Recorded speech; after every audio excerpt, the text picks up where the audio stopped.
Hello friends, இப்போ வந்து ஒரு தமிழ் சென்டென்ஸை கொடுத்துட்டு அதை எப்படி வந்து ஆங்கிலத்தில் ட்ரான்ஸ்லேஷன் பண்ணி எழுதுறதுன்னு பார்த்துட்டு வரோம்.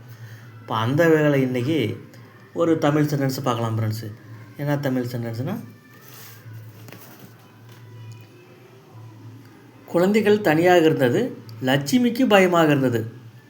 என்ன தமிழ் சென்டென்ஸுங்க இன்றைக்கி எடுத்துருக்குறோம் எழுதுறதுக்கு, ட்ரான்ஸ்லேஷன் பண்ணி எழுதுறதுக்கு.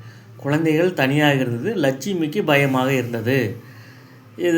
இதுக்கு முன்ன ஒரு வீடியோ போட்டுக்கிறேன். அது வந்து சிம்பிள் ஒரே ஒரு சப்ஜெக்ட் தான் அதில் இருக்கும். இதில் வந்து 2 சப்ஜெக்ட் மாடல்.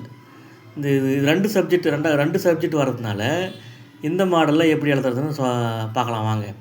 குழந்தைகள் தனியாக இருந்தது, லட்சுமிக்கு பயமாக இருந்தது. இதை ஃபஸ்ட்டு வந்து 2 சென்டென்ஸாக எழுதிக்கணும் ஃப்ரெண்ட்ஸு. எப்படி எழுதிக்கணும்? இந்த இதை 2 சென்டென்ஸ்களாக பிரித்து எழுதி கொள்ள வேண்டும். எப்படி இல்லைன்னா, குழந்தைகள் தனியாக இருந்தது, குழந்தைகள் தனியாக இருந்தது, அது லட்சுமிக்கு பயமாக இருந்தது.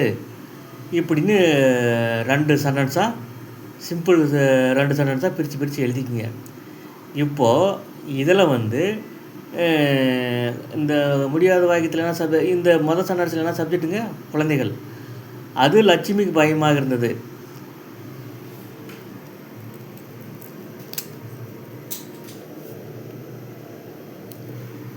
அது லட்சுமிக்கு பயமாக இருந்தது.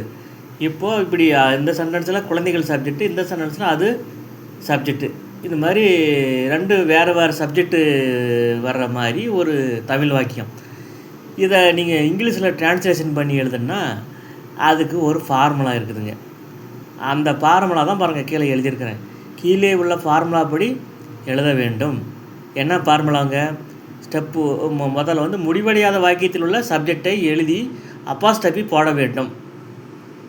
அடுத்தது ப்ளஸ் டு ஹேவ் பீன் என எழுத வேண்டும். ப்ளஸ் சென்டென்ஸ் வேர்ட் ஆர்டரில் உள்ள கேள்விகளை வரிசையாக கேள்வி கேட்டு அந்த டு ஹேவ் பீன் அடுத்தது தொடர்ந்து எழுதி கொள்ள வேண்டும். அடுத்தது வெர்பு எழுத வேண்டும். வெர்பு எழுதி அதுக்கடுத்து ப்ளஸ் சென்டென்ஸ் வேர்ட் ஆர்டர் கேள்விகளை வரிசையாக கேள்வி கேட்டு வரிசையாக எழுதி கொள்ள வேண்டும்.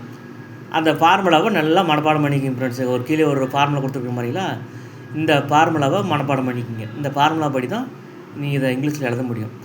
சரி, அதில் முடிவடையாத வாக்கியத்தில் உள்ள சப்ஜெக்ட்டு குழந்தைகள் தனியாக இருந்தது. இது முடிவடையாத வாக்கியம் ஃப்ரெண்ட்ஸு. அதில் ஒரு சப்ஜெக்ட் எது? குழந்தைகள்.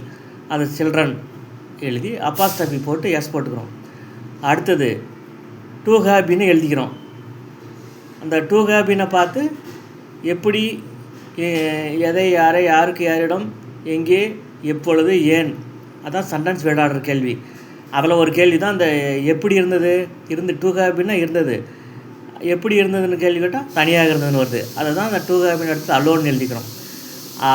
Children's to have been alone வருது. அடுத்தது வெர்பு. இல்லை, பயமாக தமிழ் வாக்கியத்தில் கடைசியில் இருக்கிற வார்த்தை தான் வெர்பு. அதுதான் இருந்தது வாசல் எழுதிக்கணும். இந்த வெர்பை பார்த்து மறுபடியும் அதே சென்டென்ஸ் வேர்ட் ஆர்டர் கேள்வி கேட்கணும். எதை, யாரை, யாருக்கு, யாரிடம், எப்படி, ஏன், எங்கே, எப்பொழுது, எதற்கு, இந்த கேள்வி கேட்கணும். கேட்டிங்கன்னா எப்படி இருந்தது? பயமாக இருந்தது, பெயர் பொருள். யாருக்கு இருந்தது? டு லட்சுமி.